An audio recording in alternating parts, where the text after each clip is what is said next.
Good morning साथियों, सभी लोगों को प्यारी प्यारी सी सुप्रभात। और आज थोड़ा देर से आपके सामने आए हैं। आज आपके सामने ना एक शीर्षक पर मेरी बात करने का मन हो रहा है और अपेक्षा करती हूँ कि आप लोगों को शायद अच्छी लगेगी वो बात। आप और हम ना बचपन से आज तक रामायण सुनते आए हैं और सुनते ये भी आए हैं कि रामलीला होती है, उसमें भी यही दर्शाया गया है।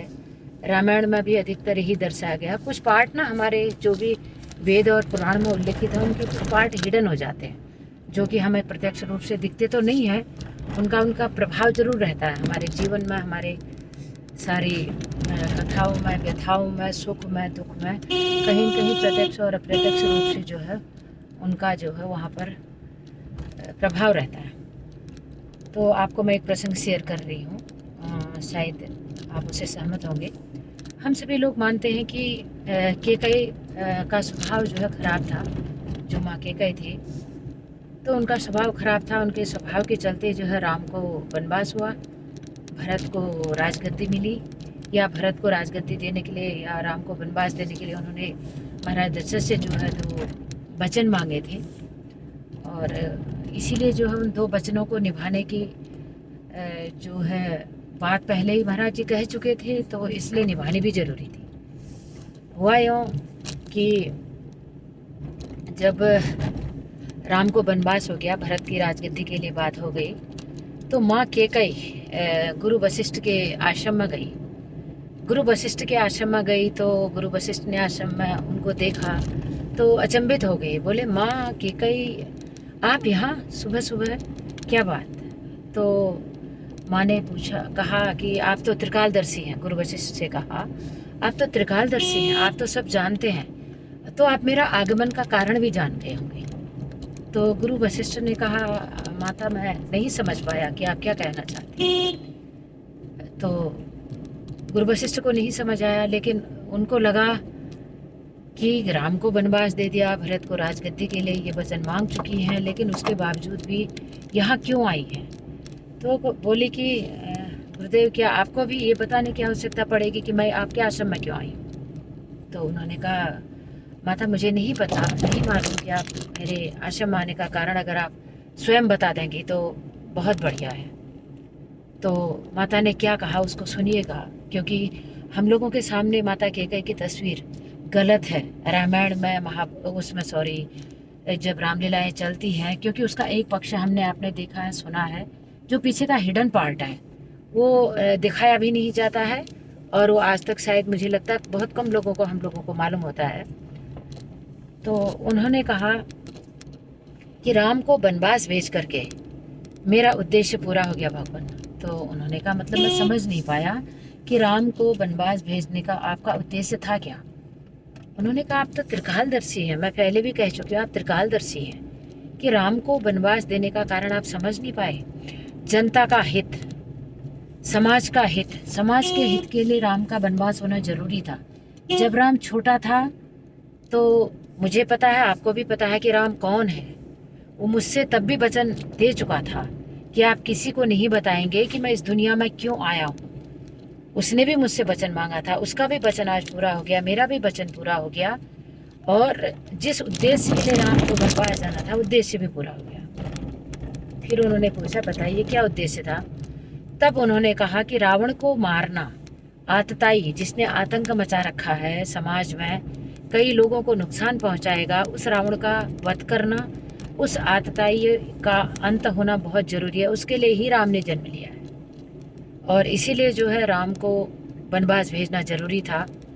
जब युद्ध में मेरे पति परमेश्वर घायल हुए थे, और उस समय मेरे पास अस्त्र और शस्त्र ऐसा कुछ नहीं था कि मैं रावण से बदला ले सकती थी, तो उस समय जो है उस रणभूमि में मैंने ये प्रतिज्ञा कर दी थी कि मैं तुझे मारने के लिए, तेरा अंत करने के लिए परमपिता परमेश्वर को इस पृथ्वी पर जरूर बुलाऊंगी।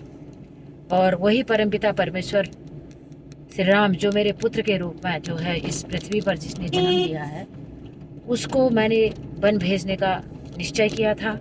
और उसी समय युद्ध स्थल पर ही महाराज से मैंने 2 वचन मांगे थे क्योंकि मुझे पता था इसका अंत करने वाला कोई नहीं है, क्योंकि शिवशंकर भोलेनाथ जिसको महाकाल कहते हैं वो भी उनकी मुट्ठी में है, भाल को उन्होंने गर्दन में बांध रखा है।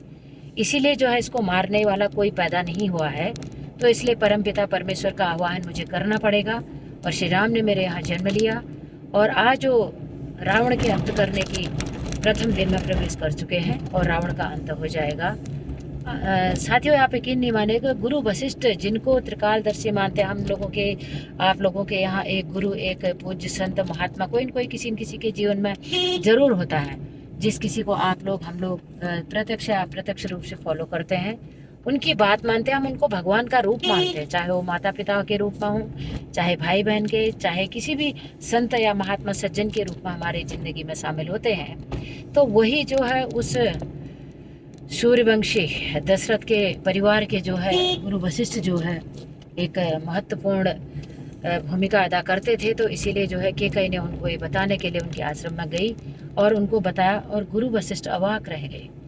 उन्होंने कहा, माता इतनी बड़ी केकई, इतनी बड़ी ज्ञानी, इतनी तपस्विनी हो सकती हैं, ऐसा मैंने सोचा भी नहीं था। तो साथियों, कहने का अर्थ ये हुआ कि समाज में जो गलत प्रकार के चीज़ें होती हैं, जैसे जस्ट ये रावण, और रावण का वध करने के लिए जो है श्री राम को उन्होंने वनवास भेजना स्वीकार किया और उस चीज़ को भगवान ने भी आत्मसात किया, उन्होंने भी उसको स्वीकार किया और उसकी वजह से कई लोगों को, परिवार में सब लोगों को कष्ट उठाने पड़े, दशरथ जी को प्राण त्यागने पड़े, माताओं का सिंदूर जो है उतर गया, 3 माताओं का, और साथ ही साथ भगवान को इतना कष्ट उठाना पड़ा, राम को, श्री राम जी को, और सीता जी को उनके साथ चल के कष्ट उठाने पड़े, और जो लक्ष्मण जी उनके साथ गए थे, सबसे बड़ी तपस्विनी उनकी पत्नी रुक्मिणी, उनको इतना कष्ट उठाना पड़ा। मतलब कुल मिला के भरत जी को राजगद्दी भी, राज्य का भार भी दिया जा चुका था, वो भी देखना था, और साथ ही साथ भ्रातृ धर्म का धर्म भी निभाना था। इसलिए श्री राम जी ने भी राजधर्म और राजधर्म और स्वधर्म सब निभाते हुए इन सब चीज़ों का पालन किया और साथ ही साथ इतने कष्टों को उन्होंने झेला। तो साथियों, केकई को आप और हम लोग गलत दृष्टि से ना देखें, हम लोगों को भी ये सोचना चाहिए, हमारे को अगर अपने पुत्र, अपने परिवार के किसी सदस्य की वजह से किसी समाज में, जनता का, समाज का अगर भला हो रहा हो या हमारे किसी त्याग की वजह से कोई भला हो रहा हो, तो साथियों मैं कहूँगी कि हम लोगों को, आप लोगों को ये कदम उठाना चाहिए। लेकिन आजकल हम लोग बहुत कम स्वीकार कर पाते हैं इन चीज़ों को। जो पुराने पुराण हैं, जो जितने भी ग्रंथ हैं, 4 पुराण हो गए, 4 वेद हो गए, 18 पुराण हो गए, सभी में कुछ न कुछ ऐसी चीज़ें ज़रूर लिखी हुई है जिनसे हमें जो है कुछ न कुछ इंस्पिरेशन मिलती है। तो साथियों, आज मैंने आपके सामने जो प्रसंग सुनाया, और मैं अपेक्षा करती हूँ आपको पसंद आया होगा। कमेंट बॉक्स में मुझे ज़रूर बताइएगा ताकि मैं भी इससे सहमत या असहमत हो सकूँ, अपनी गलतियों पर सुधार कर सकूँ। Have a nice day.